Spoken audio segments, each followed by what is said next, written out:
Never carry a firearm on your person or in a case somewhere you do not have permission or permit to do so.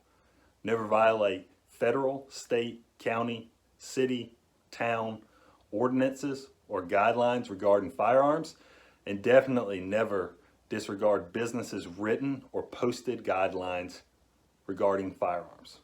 With all that said, let's get into a really cool video.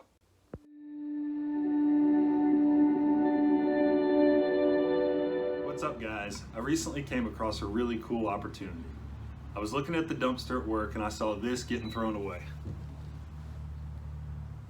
This is an old Dewalt tool case that had, I'm not even sure what it had in it, but it's pretty big, as you can see. It's close to 3 feet long probably. And I said, this is a great opportunity to make a custom, semi-custom gun case that doesn't look like a gun case. And it's even kind of old. It's got a little bit of wear on it. So if you were carrying it, it would just look like you had an old tool in there. So I'm going to take you along the process that I'm going to use to make this thing, and I think it's going to turn out pretty neat. So stick around. So like I said, this is a Dewalt tool case that was getting thrown away. It's one of the hard formed tool cases. Looking at the little diagram here, it had a complete toolkit in it, and the tools have since been used or broken by guys at work, or the case just wasn't being used. I don't have any idea how old it was, but this is just a cool opportunity to make a little gun case. Maybe you're carrying a gun somewhere, you don't want somebody necessarily to know you have a gun. Obviously you don't want to do anything illegal, but you know, some people are just funny about that kind of thing, but nobody really cares if you're carrying around a power tool. So a gun is essentially a tool, so I'm going to put it in the tool case. What I'm going to do is start by cutting out along the edge here, removing all this this form that was molded to the tools that were in here. So I'm going to start by cutting that out, and then I think I'm going to put some expandable foam along the bottom, and then another layer of softer foam. And what I'll be able to do is I'll be able to put my over-under shotgun broken down in here in the two pieces, or my rifle that I carry most of the time for hunting, just 2 screws, and it'll come completely apart. So let's get to work and see how it goes.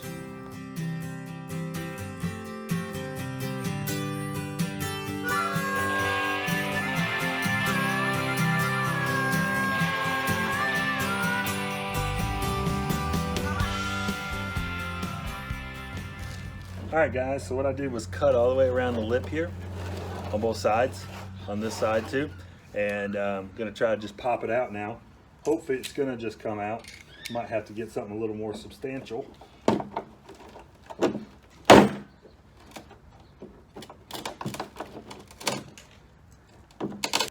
So it's not just popping out. I'm going to have to get a little more serious with it.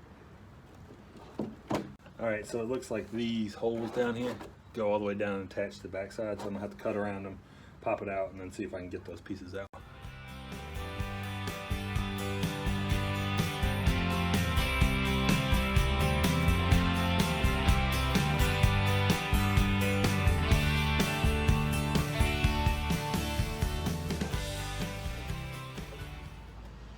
This is gonna take a little more persuasion. I have to figure this one out.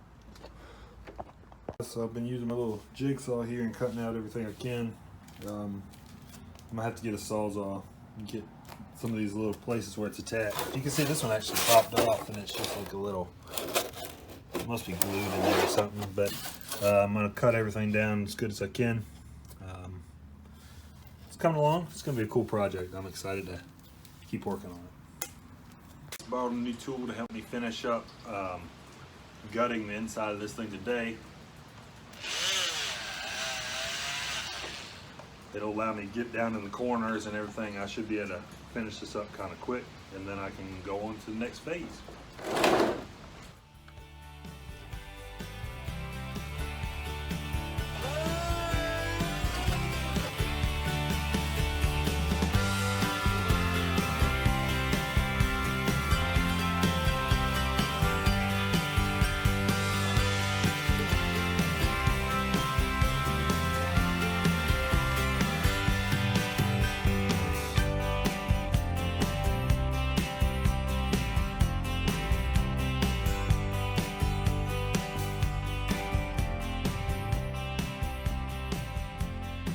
Got everything cut out. See the pile right there? It'd have been impossible without that little tool right there. Well, not impossible, but a lot tougher. So I messed up one little spot right there. It's hard to see, but it's not bad. So next step is I'm gonna put expandable foam in here for the bottom layer of the cushioning for the gun, and then I have a softer foam to put on the top. So that'll be the next thing I'm gonna do.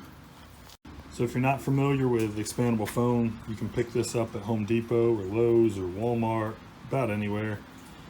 I think this one was like $5 a can or something like that, and I'm gonna spray it in there. And then if you have too much, you can trim it down. It hardens up.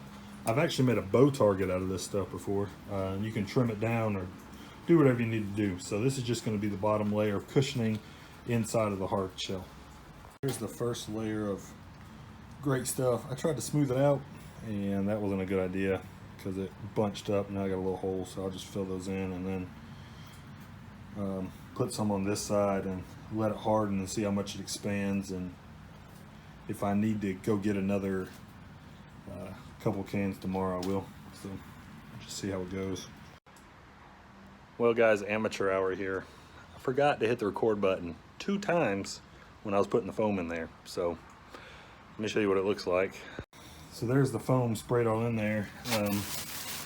The first time I sprayed it in there, I used the little nozzle that came with it that screws on to the top. Right here, I use this. The second time on this side over here, right there, I actually just pushed down the edge. And I've used this stuff a bunch before, but it works so much better just spraying it like that. Just be careful because you get this stuff on you, it's kind of sticky and nasty. So I'll wait for it to dry, see how much it swells up, and I'll probably have to put another can on each side tomorrow. So that's it for today.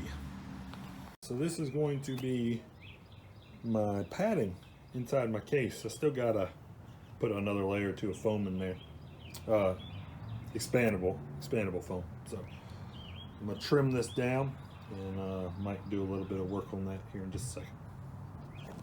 So upon further review, I actually don't need to put any more flexible foam in there.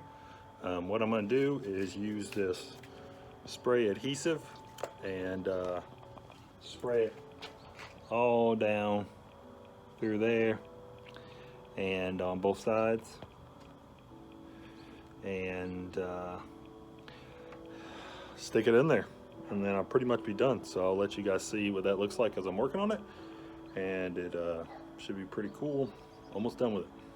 I already did this side, glued it in. I forgot to hit the record button. Seems to be a theme. So I'm gonna glue this side in.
Boom.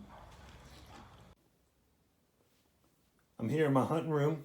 I am completely done with the case. I just want to show you guys what it looks like finished.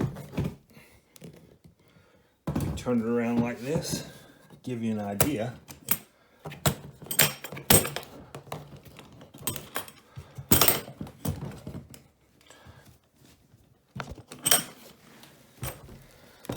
So there we go.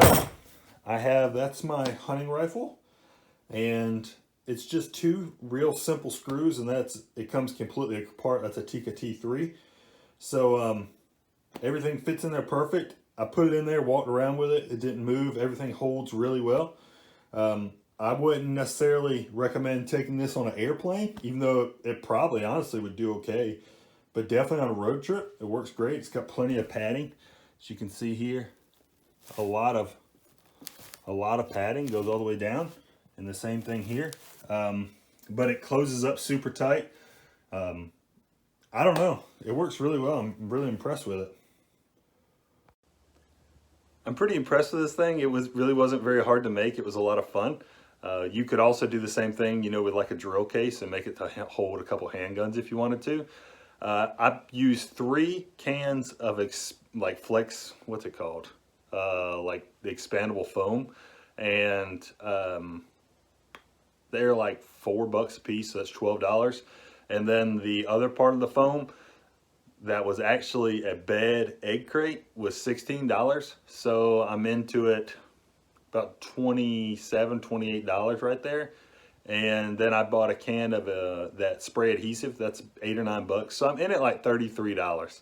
And if you know anything about hard cases, you know that it's hard to find one for under about, I don't know, 70, 80, $100 on the low end. So it's a cheap build. It's a fun build if you happen to find one of these cases, or you know where you can get one. It was also a lot of fun. So I really appreciate you guys watching. If you have any questions, feel free to leave them below, and we'll see you next time.